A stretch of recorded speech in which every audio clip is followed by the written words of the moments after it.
So the forces involving induced dipoles, so the formation of a dipole in two nonpolar iodine molecules, this actually can happen. So the electrons don't have really any fixed positions. They have orbitals, of course, but those orbitals are not the shapes of the electrons. So for example, in the case of two electrons in a p orbital, so for our p orbital, it is possible that both electrons could be situated in one side of that orbital. And if enough of that happens, then there is a possibility that there is a momentary sort of shift in the dipole moment. So normally we have a time average. So over all time, sort of like would be evenly distributed. There would be no dipole. But in some instances, we can get this sort of transient, both electrons in the one part, which would create a temporary dipole moment, because that's where both the electrons are. That will be more negative, and then to balance that out, we would have a more positive side at this end of the orbital. And if enough of that happens, then we can actually get these sort of localized negative parts in the molecules. And then if enough of those molecules come in contact with other molecules, then adjacent molecules can also become temporarily polar.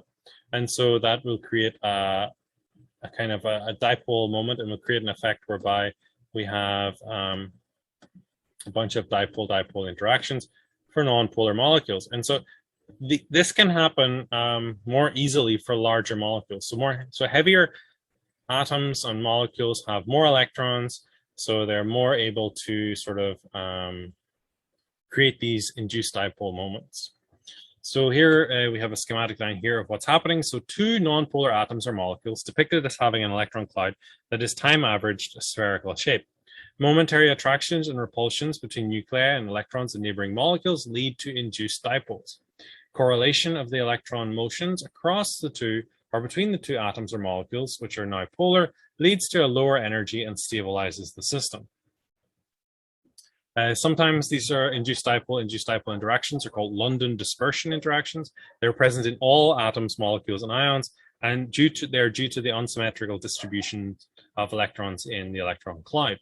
They're pretty weak, don't get me wrong, but they are sufficient to sort of create sort of higher melting points for particles as we go down the periodic table. London force strength proportional to higher molecular mass, more electrons. So the London dispersion forces exist between all molecules. London dispersion forces are a function of molecular polarizability. The polarizability of a molecule is measured by the ease with which an electron cloud can be distorted. The larger the molecule, i.e. the greater the number of electrons, the greater the polarizability. The greater the surface area available for contact, the greater the dispersion forces. London dispersion forces therefore increase as molecular weight increases. These are all things I said before. Polarizability then is the ease with which the charge distribution in a molecule can be distorted. So how easy is it to create these induced dipole moments? It's a measure of kind of squishiness of like the orbital cloud, like kind of be pushed this way and so on. So what does boiling point tell us?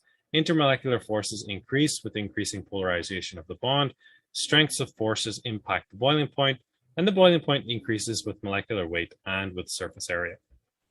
So here's a table of boiling points. So we have the boiling point here for the different diatomics. We have their temperature in Kelvin. We have the boiling point for the different noble elements, group 8A. So this is group 8A, and then this is group 7A here. So we have fluorine. It has 85.1. So it's quite a low boiling point, but you can see it increases until such times as bromine and iodine are both, bromine is usually sort of a liquid at room temperature. Iodine can be a solid. And then we also have here the boiling points of the different noble elements really increases as we go down the periodic table. So as we increase the number of electrons, we increase the polarizability of those atoms or molecules, and that results in a more stable system, a lower energy system, and thus the boiling point rises. So the influence of shape on intermolecular forces. So what is this due to? So branching tends to lower the surface area of the molecule where these London forces are most pronounced. So the branching kind of creates lots of smaller surface areas, so it's harder for this temporary dipole to form because it's easier for this temporary dipole to form if it is sort of larger. So the summary of intermolecular forces, we have hydrogen bonding. This is very polar XH bond, and atom Y with lone pair of electrons, where X and Y are often FNO, but it's not required. It just, those are the most noticeable, those are the strongest. So example in water. And dipole-dipole interactions, so we have here a dipole moment depends on the electronegativity and molecular structure. We have here these two ketones interacting with each other, two ethers interacting with each other. Then we have dipole-induced dipole. So we have a dipole moment of polar molecule and polarizability of the non-polar molecules. So water and iodine is the example. And then induced dipole, or London dispersion forces. These depend on the molar mass and the polarizability of the molecule. So an example of this is iodine. Intermolecular forces then. So what we're seeing here is that the total energy is obviously a function of all of the energies in the system. So whenever we have a totally non-polar system, such as this argon, we have just based entirely on London dispersion forces. Carbon monoxide, whilst it does have a polar bond, the difference in polarity between carbon and oxygen is not really that large. And so dipole-dipole interactions are not going to be a significant contributor to the overall total intermolecular forces in this system. HI, which is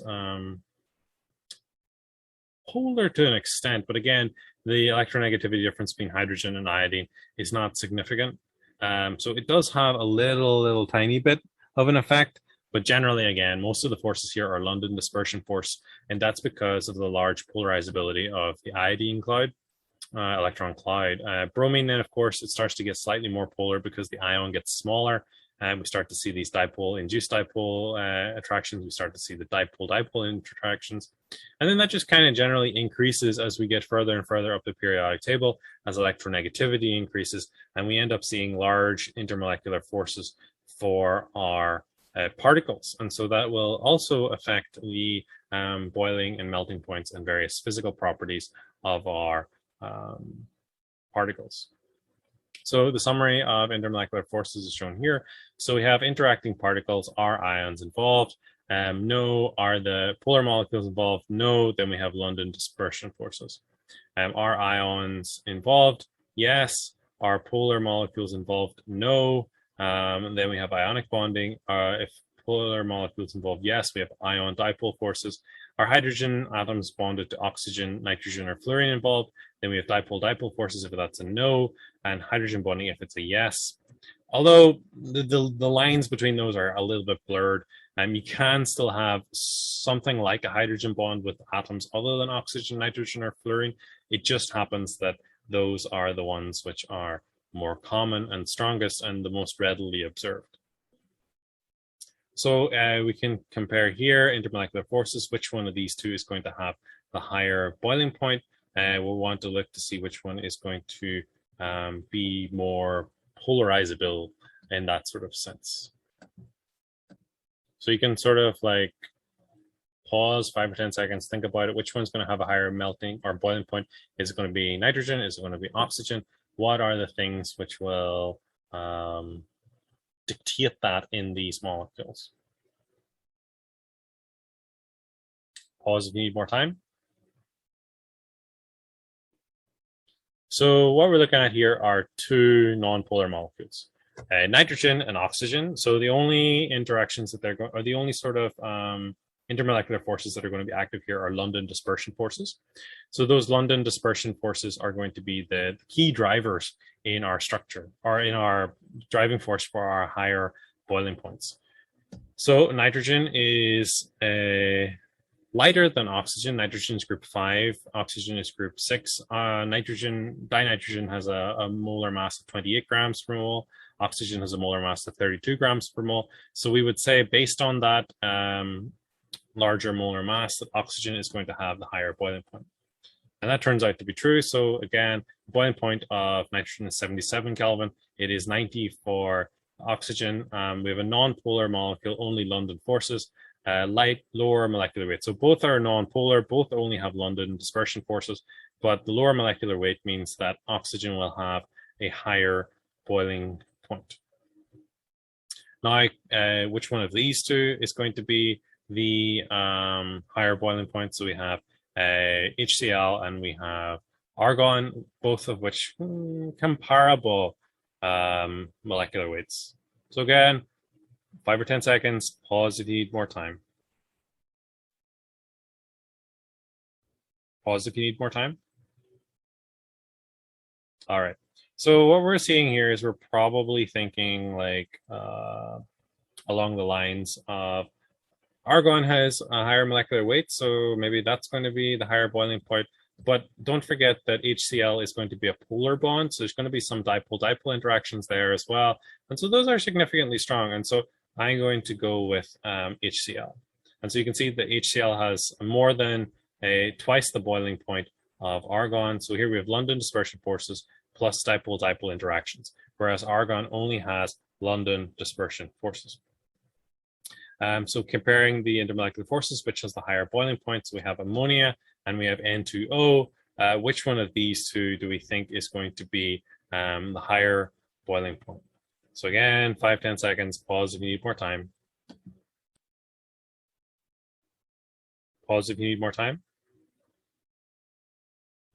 Okay. So what we have here are two molecules. Both are likely polar to an extent.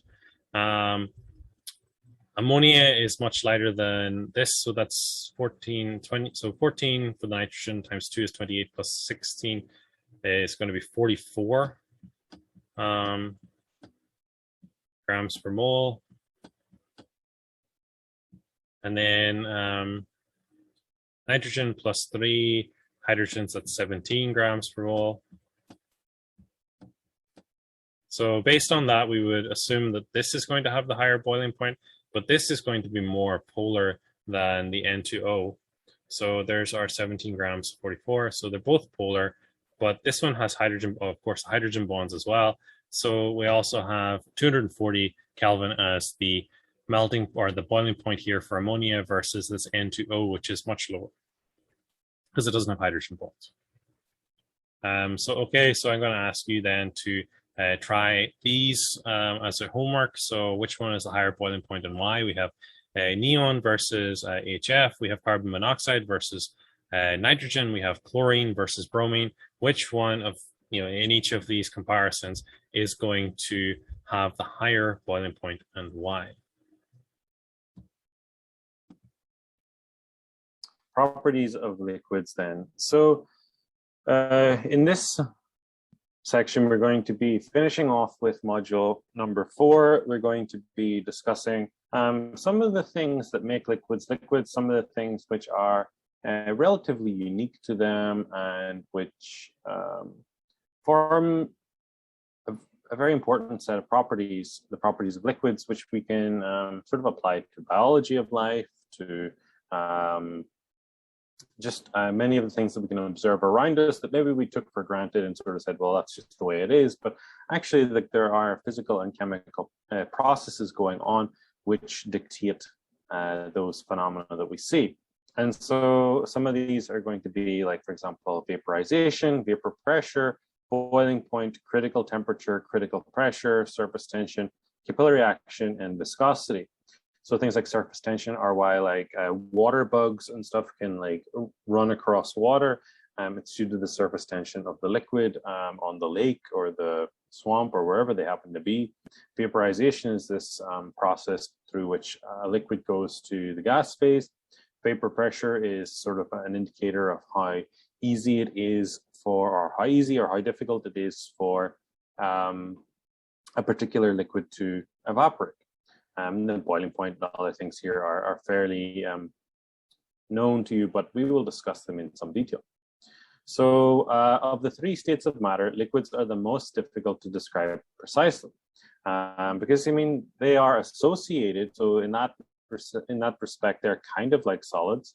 They do have, whilst it is relatively random, it's not as random as a gas, and they do have some relatively repeating, relatively long range repeating interactions. Under ideal conditions, the molecules in a gas are far apart and are considered to be independent of one another. It's often what we talk about, the idea that the gas moves to fill its container. Now, if it's a low concentration of gas in a large container, they're effectively independent particles. However, if we have them under high pressure and a small container, then what can happen is that we see a sort of, the particles within bump into each other. The structures of solids can be described easily because the particles that make up solids are usually in an orderly arrangement. So, for example, our sodium chloride crystal, we saw the repeating arrangement of sodium and chloride ions. And they sort of were at a nice repeating distance. They went sodium chloride, sodium chloride, sodium chloride, and so on. Liquids have that to an extent, but it's not quite as long range. I mean, in the sodium chloride, it effectively goes on for as large as the crystal is. The particles of a liquid interact with their neighbors, like the particles in, unlike in solids, there's little long-range order. There is local order. You know, we do have, like, for example, in certain things like salts dissolved in water, like the sodium chloride ion, we would see, for example, the local order of the water molecules changed because the dipole moment in the water molecule, that oxygen is somewhat delta negative. And so those tend to point towards the positively charged sodium ion. So you do get some short range order, but it's not like in solids where like the repeating lattice of ions extends throughout the entire structure. So liquids, I suppose, in that sense, are kind of like a halfway house between between solids and gases. Liquids, the particles are in constant motion. The particles are in close contact. You know, they are associated with each other to an extent. Liquids are almost incomprehensible or so that means you cannot really like push them down anymore. Not like a gas. For a gas, you can compress it and compress it and compress it, make it at a higher and higher pressure. You can't really do that with a liquid. Liquids do not fill the container. For example, if you have a glass of water, the water, or like actually a better example, a bottle of water, whenever you put the lid on it, if, for example, there was gas inside of there, the gas would fill the entire container. And the concentration at the top of the container and the bottom of the container would be relatively similar. Now, if you put water inside of the bottle instead of the gas, what you end up with is the water goes in the bottom part of the container, but the top part, say half fill it, the top part is empty. It has air in it. It's not filled with the water anymore. And so that's a key property of liquids, that they do not fill the container, but they do fit the shape of the container that they're in. So like they would fit the bottom of the bottle. Whereas if you put crystals of salt in there, into the bottle, they wouldn't necessarily go into all of the corners at the bottom. So liquids can flow. Intermolecular forces are relevant. Yes, they absolutely are. So we have here associations such as our dipole-dipole associations. We have our associations such as hydrogen bonding between the liquid and the container, perhaps, between the particles in the container, or between the particles in the liquid, and so on. So in the case of vaporization, here we have water. So this is liquid water here, where the molecules are pretty close together. They are associated with each other. You can see that there are, see the hydrogen here, the slightly delta positive is near the slightly delta negative oxygen. And so you can see that kind of repeats its way through the structure, where the positive, delta positive parts and the delta negative parts, they sort of align with each other. So in order for a liquid to vaporize, sufficient energy must be available to overcome the intermolecular forces. And so what happens is that if we provide like a lot of energy, like we heat up the water, we give it, that energy gets translated into more vibrations in the water molecules. They sort of like, they vibrate enough and they get enough kinetic energy that eventually some of those water molecules will be ejected from the surface and will vaporize and form a gas. Breaking of intermolecular forces requires energy, and so the process of vaporization is therefore endothermic. So liquids' enthalpy of vaporization, when molecules of liquid are in a vapor state, they exert a vapor pressure. So here we can see that there is going to be this area in this jar above the liquid surface where there are gas molecules. And those gas molecules have some kinetic energy. They're bouncing around inside the top part of this vial here, or this Erlenmeyer flask with the bung in it. They're trapped inside this area, but they're sort of bouncing back and forward, up and down. And so the equilibrium vapor pressure is the pressure exerted by a vapor over a liquid in a closed container. So this is sort of like the equilibrium amount of gas, or equilibrium amount of liquid particles which are in the gas phase and sort of are they're exerting some form of pressure, much like a gas does. I mean, they are effectively gas particles. So at equilibrium, the rate of evaporation is equal to the rate of condensation. So what that means is that the number of particles leaving the surface and entering this this area above the liquid is going to be the same as the amount going in. So for every particle that goes up, a particle will condense. So a particle evaporates, a particle condenses at equilibrium. So when molecules of the liquid are in the vapor state, they exert a vapor pressure. Equilibrium vapor pressure is the pressure exerted by a vapor over a liquid in a closed container when the rate of evaporation is equal to the rate of condensation. So yeah, that's basically what we just said. If we consider this area here as the sort of gas container, or the container of the vapor, because the vapor is effectively just gas particles. Those gas particles will move around randomly. They will bounce off the walls of the container, and that transfer of energy will be what we'll record as the pressure. And so there are many things that can affect those vapor pressures. So relative vapor pressure. So strong intermolecular forces generally mean that we'll have low vapor pressure. That generally also indicates that we have a high boiling point and we have a low rate of evaporation. So some things evaporate very easily. Like, for example, if you were on a hot sunny day, like you could pour some, I don't know, a little bit of gasoline or whatever onto the ground outside your home, and a little bit of water. And then you could see that one would, like, I'm not talking a lot, I'm talking like very, very small amount. You could see that the gasoline would evaporate much faster. And that's because it has a lower vapor pressure than the water. The water would also evaporate pretty quickly, but it would do it slower. And so that's a function of the fact that the water has stronger intermolecular forces. The gasoline is a molecule which is made up only of carbon and hydrogens. For example, well, that's only pentane, but there's hexane, heptane, octane. Okay, there's our gasoline. Whereas this molecule, it will only have van der Waals forces, which include sort of the transient dipole moments or the induced dipole moments. Whereas, for example, water has dipole-dipole interactions. It has hydrogen bonding interactions. It also has those van der Waals forces, such as the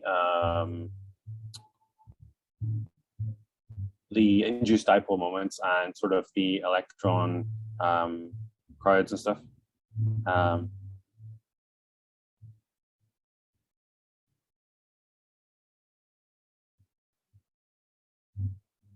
So that sort of tends to lead to like the water comparatively having a low rate of evaporation. So weak intermolecular forces.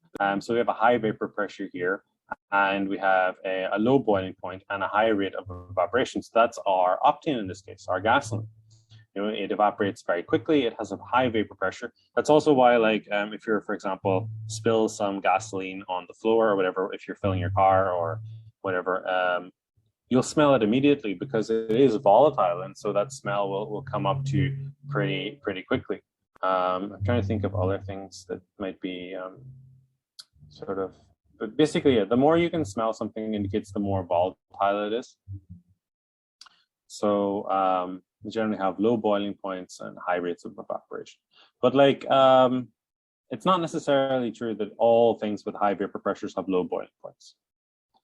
Okay, so we have an evaporation rate, which we just did. So we have water here, we have ethyl alcohol, ethanol, and we have dimethyl ether here. So we have lane 1, we have lane 2, and we have lane 3. We got to think about which one of these is going to evaporate faster. Is it going to be the water? Is it going to be our ethanol or ethyl alcohol? Or is it going to be dimethyl ether? So in order for us to come to that conclusion, we need to be thinking about sort of which one has the stronger intermolecular forces of attraction, which one is the heaviest, and things like that. So we could have a look here, and we could think about like maybe if you're familiar with these things, you would already know, but the key here is to consider the intermolecular interactions. And if the intermolecular interactions are going to be similar, then that's the time that we would start to think about maybe considering the atomic weight, so, or the molecular weight. So in the case of water, we have what? Hydrogen bonding, we have sort of H bonds, we have also got dipoles, we've got a lot of hydrogen bonds, actually. We've got around about 4 per molecule. Here we also have dipoles. We also have, to an extent, a few other things like, what do you call this? Induced dipole moments, van der Waals forces, dispersion interactions, things like that. But all of these will have those. And so most of these all have dipole moments. These all have, well, this is hydrogen bonding. So ethyl alcohol also has dipole interactions. Because this oxygen is going to be delta negative, so the general dipole moment in this molecule is going to be pointing that way. And then dimethyl ether, it will also have a kind of a dipole moment as well, which sort of points through the oxygen. And then, so it has dipole, but it doesn't have hydrogen bonding. Because even though there are hydrogens here, those are not attached to a particularly electronegative atom. Like, I mean, okay, to say there are no hydrogen bonds is not entirely true. There might be some, but they'll be very, very weak, very, very weak, undetectable. Whereas in the case of ethyl alcohol, it also has hydrogen bond, but it has a limited number of hydrogen bonds because it doesn't have a lot of hydrogens attached to electronegative atoms such as the oxygen. It only has 1. So the hydrogen bonds here in lane 2 in the ethanol are likely to be weaker than they are in water. And so we have water, we have ethyl alcohol, and we have dimethyl ether. So I want you to tell me which one is going to have the highest boiling point. So it's going to have the lowest vapor pressure. Is it going to be lane 1, is it going to be lane 2, or is it going to be lane 3?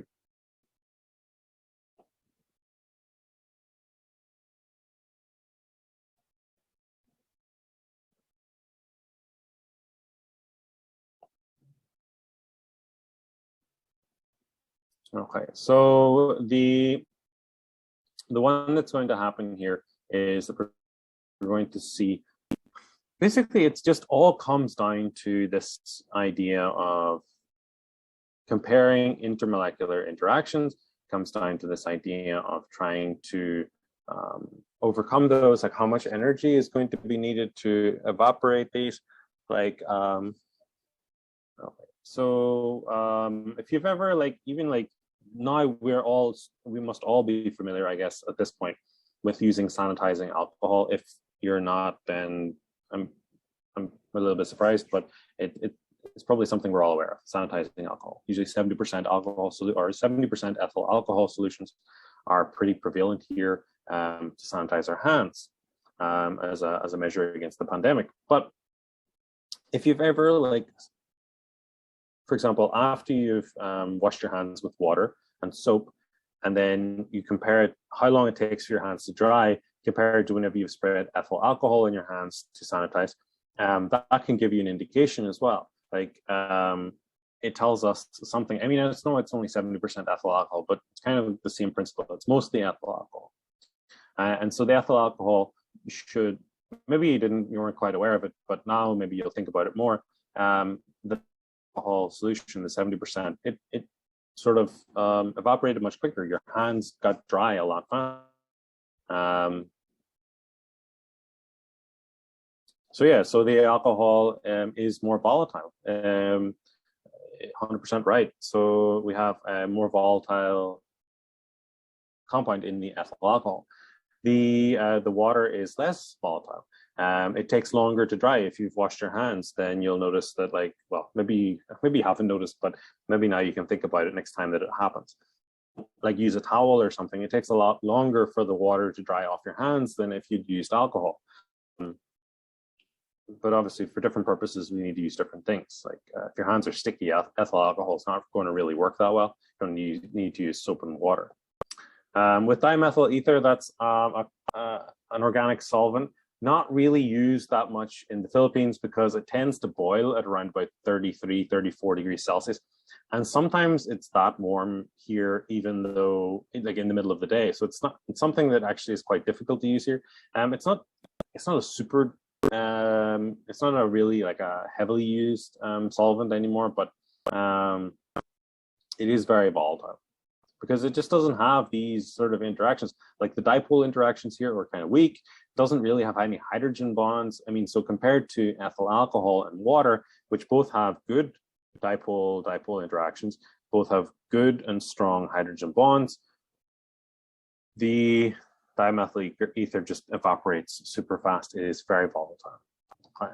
So what we're going to see here is that this is the fastest to evaporate. This is going to be the middle, and this is going to be the last to evaporate. So yeah, so there you go. We have here a table. So I talked about that for quite a while, but now we'll talk about it in a summary. So we have the compounds here of water, ethanol, and diethyl ether. We have molecular weights. So if you only base it on molecular weights, you would assume that water would be the most volatile. Why is that? Because it's the smallest, so it's the easiest to sort of give energy to in order to increase its vibrations. And since we talked about vapor pressure before as being this kind of idea that if we give more energy, we basically evaporate more of the liquid. You can kind of imagine that, like if you're boiling water for, I don't know, coffee or tea, or just to make soup or something like that. Whenever you boil the water, initially the water is at room temperature or whatever temperature it came out of the tap at.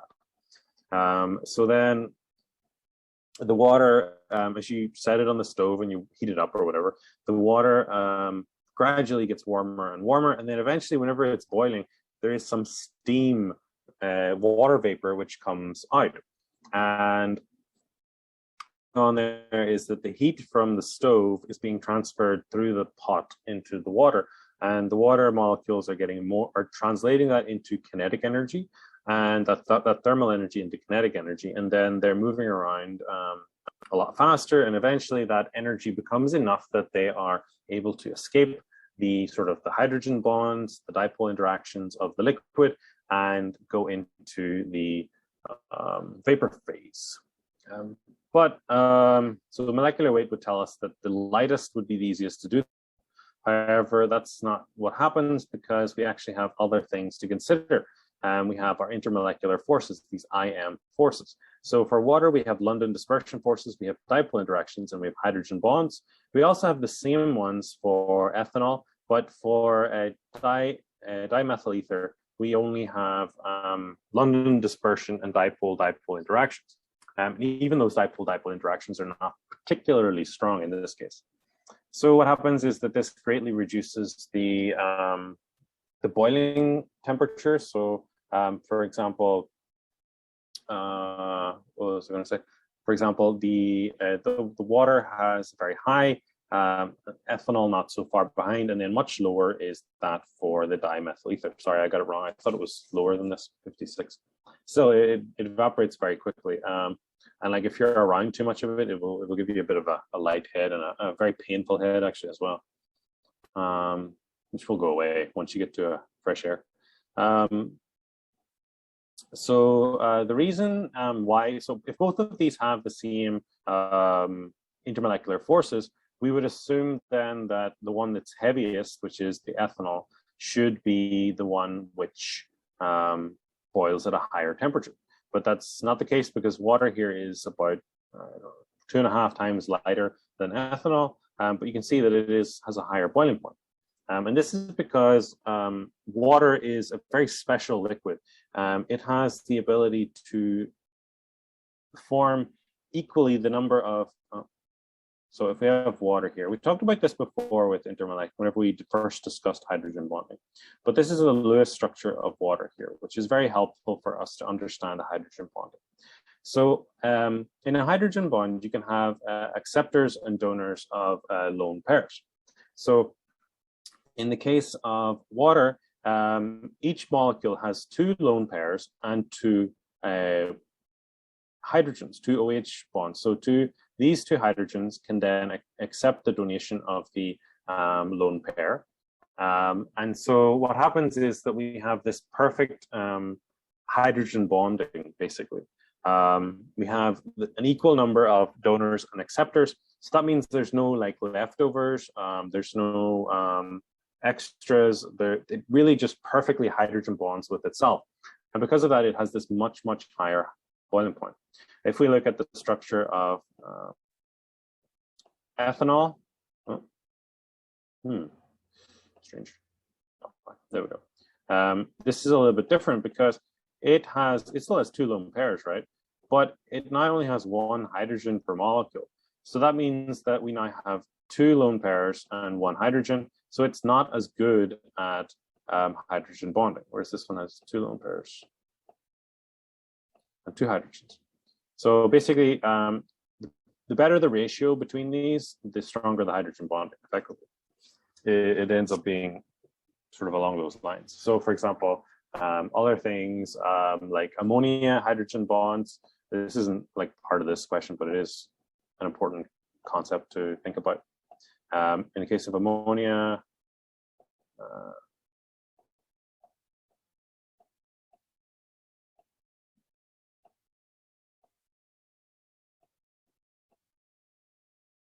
we have 1 lone pair, but 3 hydrogens. So 1 lone pair. So it does hydrogen bond, but it's going to be much worse than the hydrogen bonding in water. And it's also going to be maybe slightly worse than that in ethanol because the ratio is much higher, 3:1 rather than 2:1. But basically, that's why water has a higher boiling point than ethanol. So phase changes are things that occur whenever something changes, for example, from a solid to liquid, or a liquid to a solid, or a liquid to a gas, or a gas to a liquid. We have special names to those. For like example, gas going to liquid is a condensation. So whenever a phase change involves going to a less ordered state, it requires energy. So generally, energy changes are going to be, we're going to have an endothermic process. We have to give energy to the system whenever we want to melt something, or we want to vaporize something, or we want to, what do you call this? Sublime something. So sublimation is going from a solid straight to a gas. There are certain things which do that. For example, dry ice sublimes, it doesn't go through a liquid phase. Melting, so for example, ice melting, that's an endothermic process, needs to get heat energy from the environment. I know we're not actually usually giving the ice any, like we're not heating it up per se, but just by being out of the freezer, the ice actually just starts to melt anyway, because it gets that energy from the environment. Like the freezer is usually around about what, -15 or so Celsius, whereas like room temperature here is about 30. So that's a significant delta or change in temperature. So the ice gets that energy from the environment. And sometimes you can even see the steam or the water vapor rising from the ice. If the ice is, and the the freezer is, or sorry, you're outside maybe in the middle of the day, and it's quite hot. Exothermic processes are when heat is given out. So for example, the freezing process. So the freezing process involves the liquid becoming more ordered, and that order helps to distribute the charges, and all of that contributes to making it more stable. And so that stabilization releases energy, that excess sort of kinetic energy that maybe it had when it was moving around as a liquid. And so what happens is that energy is released, and so it sort of warms up a little bit. If you, I don't know, it depends on your refrigerator or whatever, but you can like feel the outside of a refrigerator is actually quite warm, even though the inside is cold. And that's part of this process. You know, you're cooling things down, you're freezing things down inside the refrigerator. There's going to be heat generated, and so that is dissipated through the walls of the refrigerator. Now it depends on your refrigerator. Some like have like casings which sort of isolate that from you and what have you, but generally most of them will be quite warm, at least on either the back or the sides. Condensation then, so that's just whenever, for example, water condenses on a car window, if the car inside of the car is maybe particularly cold because of air conditioning or whatever. And then deposition is whenever we go from the gas phase direct into the solid phase. And so that's, for example, some metal processing makes use of that. It's chemical vapor deposition. So a lot of electronics are prepared in this way, where a gaseous metal complex is deposited on some material to create a new like circuit board or something like that.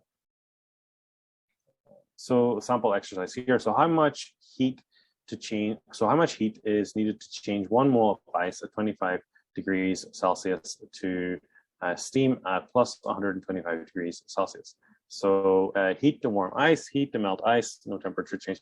Heat to warm water, heat to boil the water, no temperature change. Heat to warm steam.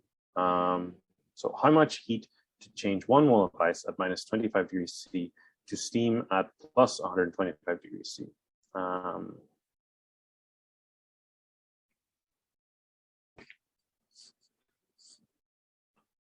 So we need the, well, it kind of already gave us the answer. So we need the heat to warm the ice. That's the first thing. So the ice has to go from minus 18 to, or minus 25, sorry, to 0. And then once it gets to 0, the ice starts to melt. But at this point, the energy that was used to heat it up is no longer heating it up. And instead, what is happening is that it stays at 0 degrees Celsius, but it starts to melt. So it goes into the liquid phase. And then once it does all reach the liquid phase, then the water will start to warm up. And then eventually it will warm up to 100 degrees Celsius. And once it gets to 100 degrees Celsius, everything will boil first of all. So the temperature of the steam will not go above 100 degrees Celsius until such times as the water has totally boiled. And there is no more liquid water. And once that happens, then what happens is the extra heat is used to warm the steam. And so the steam can rise in temperature to plus 125 degrees Celsius. So whenever these phase changes are happening here and here, there is actually no change in temperature because all of that energy is being used to break sort of the intermolecular forces between the water molecules in the ice and also between the water molecules in the liquid water. So here are the specific heat. So like this can all be calculated pretty handily using some equations that we'll see later. So the specific heat and capacity of the different forms of water, the solid, liquid, and gas are given here. The heating, of course, increases the kinetic energy of the particles as we transfer that energy to the liquid water. To the water molecules, they start to vibrate more, and so that's what is causing the ice to melt.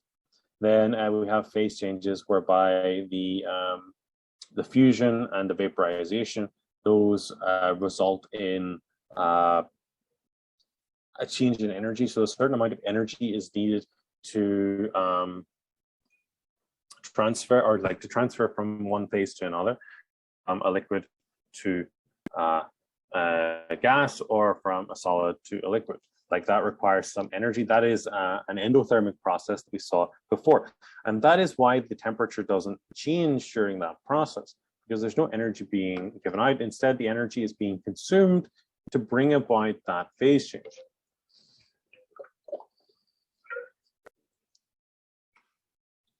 So melting and boiling. So here we absorb enough energy to overpower the intermolecular forces. And so what we have is the heat of fusion, or the delta H fusion, is going to be less than the delta H vaporization. And so, for example, we don't know what the delta H sublimation be for this instance.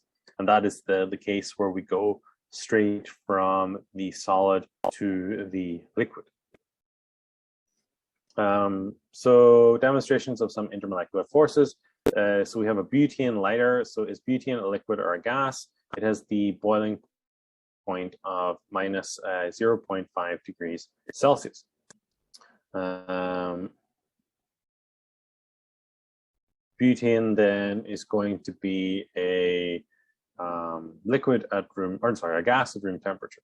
If its boiling point is minus 100 or minus 0.5 degrees Celsius, and our room temperature is about 30 degrees Celsius, it is going to be a gas at room temperature. However, if we hold it under pressure, it can in fact be a liquid. And so that's how, for example, butane lighters that you might use to light your candle work. They don't store a gas necessarily, but if you compress the gas sufficiently, then gas molecules generally are very volatile. They move around a lot. But if you put enough of them together and force them to be together, what ends up happening is that they interact with each other enough to actually form a liquid. But that's under pressure. And so that's one of the things that we said we were going to talk about whenever we started this lecture. Superheated steam as well. That is a gas, but it is much higher in temperature than 100 degrees Celsius. And that's very important in chemical companies and in food processing companies, because one of the best ways to warm anything or heat things up, so obviously in your kitchen, you might use an electric stove, or you might use a gas powered stove. And that's fine for, small scale things. But if you're working on a massive scale, like for example, you're a milk processor or doing something else, using gas to heat up all of your milk, a viable option. It's too slow, it's too energy intensive, it's too wasteful. So what ends up happening is they use steam. And steam goes through the pipes at high temperature, and it can transfer the heat, and we end up with a very high temperature pipe that can warm up our milk or whatever in this case. Freon 114, this was something that was used before as a refrigerant. This was used a lot in refrigerators. The problem was that a lot of it would escape from refrigerators once they reached the end of use, and they would enter the atmosphere, the upper atmosphere, and they would react with ozone. And we ended up with a massive hole in the atmosphere, which was very dangerous, because that ozone in the atmosphere protects us from a lot of harmful UV rays from the sun. And so it was sort of dangerous for our health, dangerous for the health of animals, plants, and so on. And so it had a boiling point of 3.8 degrees. Well, it has a boiling point of 3.8 degrees Celsius. It's not a banned substance. It is going to be a gas at room temperature, assuming that there are no other forces. So the boiling point, the normal boiling point is the temperature at which vapor pressure is equal to atmospheric pressure. So usually, like, we heat up a molecule and maybe the vapor pressure is lower than atmospheric pressure, and it's not actually boiling at that point. But so that's what happens with water at room temperature. The vapor pressure is not equal to atmospheric pressure, it is less. And so some water does evaporate, but not very much, and it's very slow. Whereas if we increase the temperature and we add kinetic energy through thermal energy, like heating it up with our stove, for example, then we will eventually reach a point where the vapor pressure is equal to the atmospheric pressure and the water will start to boil.